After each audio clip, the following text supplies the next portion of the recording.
Hello বন্ধুরা, আমি তন্দ্রানী। আপনাদের সকলকে আমার চ্যানেলে স্বাগতম।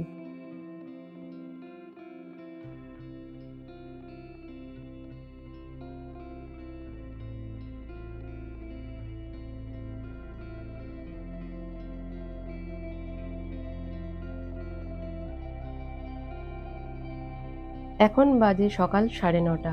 আমি ছেলেকে স্কুলে দিয়ে বাড়ি ফিরছি। ঠান্ডাটা বেশ ভালোই আছে। শীতকালে সূর্যের আলো তেমন বেশি দেখা যায় না, আর যেদিন দেখা যায় সেদিন মনটা বেশ ভালো থাকে।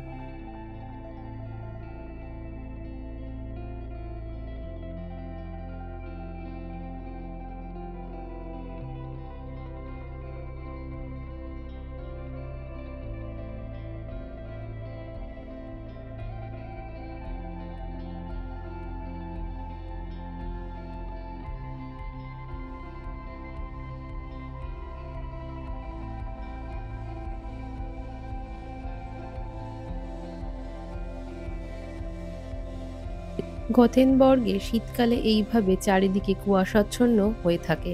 বেলা বাড়লেও অনেক সময় সারাদিন চারিদিকে কুয়াশায় ঢেকে থাকে। অনেকটা ঠিক কলকাতার শীতের সকালের মতো। কলকাতার শীতের দিনগুলো খুব মনে পড়ে, আর তখনই মনটা একটু খারাপ লাগে।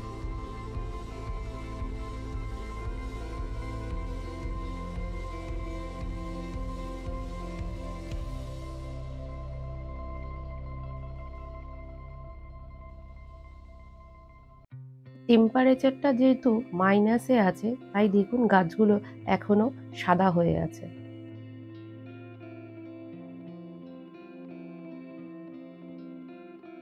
বাড়ি ফিরে এসে ঘরের সব কাজ সেরে নিয়ে জানলা দিয়ে বাইরের প্রকৃতির দৃশ্য দেখতে দেখতে মনে পড়ে গেল গত বছরে কাটানো শীতকালের কিছু ভালো স্মৃতি।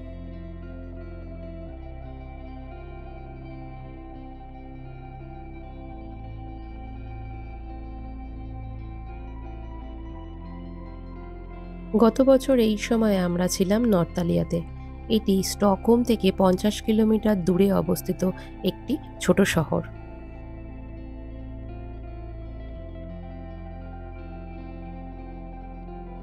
নর্তালিয়াতে আমার ছেলে মন্তেশ্বরী স্কুলে পড়তো।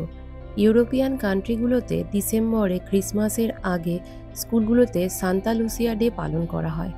আমার ছেলে স্কুল থেকে সকল প্যারেন্টসদেরকে ডেকেছিল সান্তা লুসিয়া ডেতে বাচ্চাদের অনুষ্ঠান দেখতে।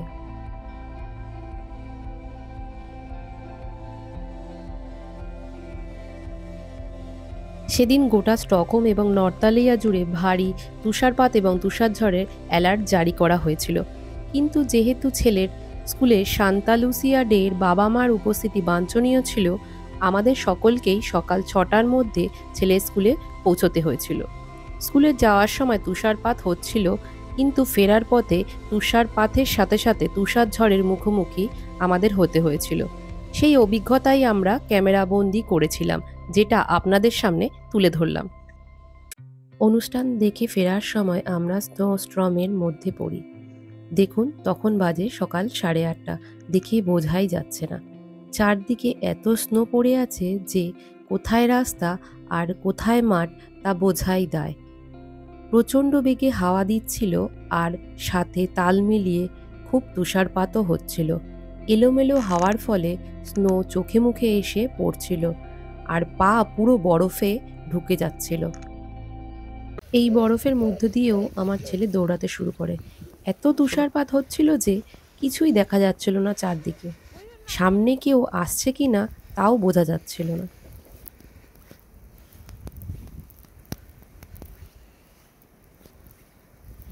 আয় আয় বাবা আয়।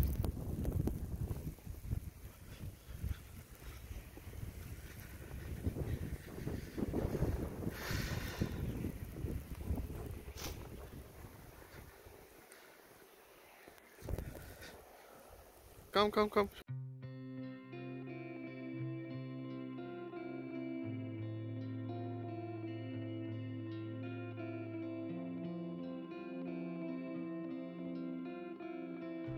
দেখুন, গাড়িগুলোর অবস্থা পুরো বরফে ঢেকে গেছে। চারদিকে শুধু স্নো আর স্নো। যেদিকে তাকাবেন সেদিকেই শুধু স্নো। ডাস্টবিনের ওপরও প্রচুর বরফ জমে গেছে।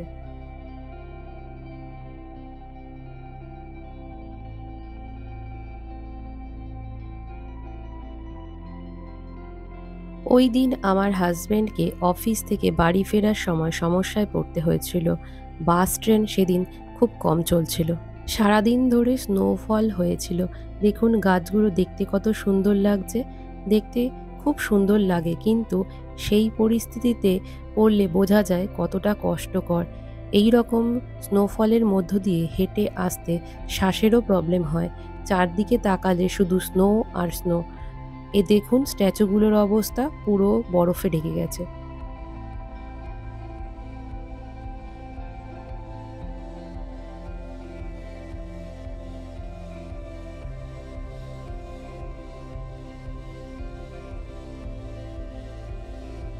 তুষারপাতের মধ্য দিয়ে সমস্ত বরফ পেরিয়ে যখন বাস স্ট্যান্ডে আসে, তখন দেখে বাস ঠিক সময়ে চলছে না। কিছু সময় দাঁড়ানোর পর বাস পায় এবং ভালোভাবে চলে আসে।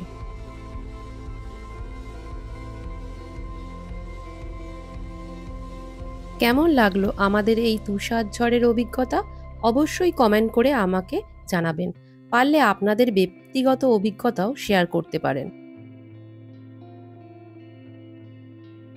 সূর্য উঠতেই পরের দিনে তাপমাত্রা পৌঁছালো -23°C।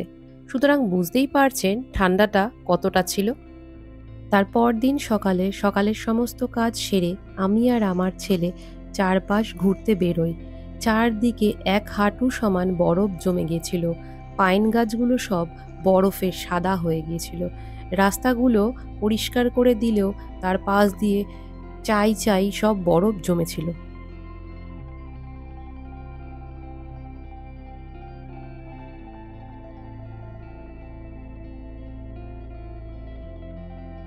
দেখুন দুই বন্ধুতে মিলে কিভাবে বরফে আনন্দ করছে। বাচ্চারা সবাই বরফ খুব পছন্দ করে, আর এরা দুজনে একসঙ্গে হলে তো নিজেদের মতো করে খেলতেই থাকে। এদের সময় এভাবেই অতিবাহিত হয়ে যায়।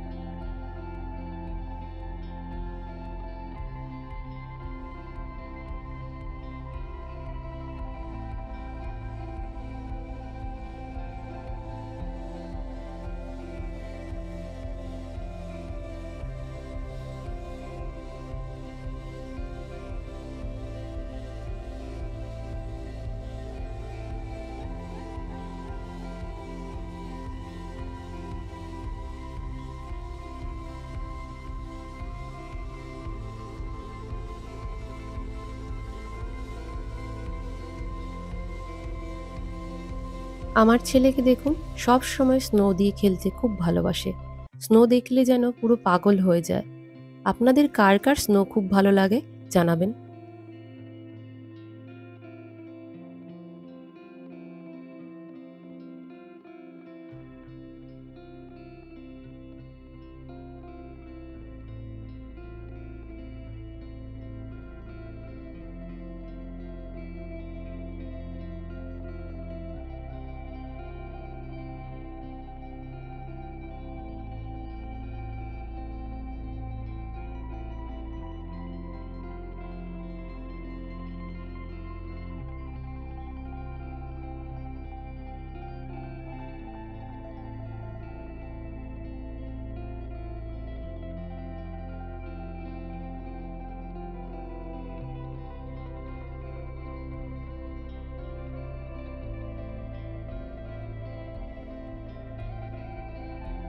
গথেনবর্গেও তুষারপাত যথেষ্ট হয়, কিন্তু কিছুটা তাপমাত্রার হেরফের হয় স্টকহোমের তুলনায়।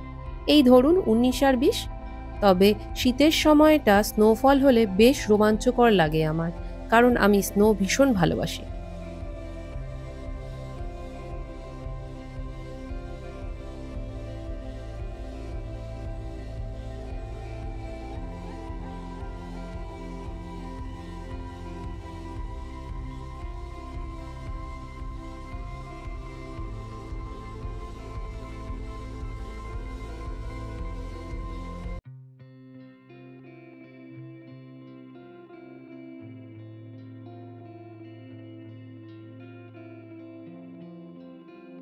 ভিডিওটা আর বেশি বড় করছি না, এখানেই শেষ করছি। আবার দেখা হচ্ছে পরের ভিডিওতে। ভিডিওটি আপনাদের কেমন লাগলো জানাবেন। ভালো লাগলে লাইক, শেয়ার ও সাবস্ক্রাইব করবেন।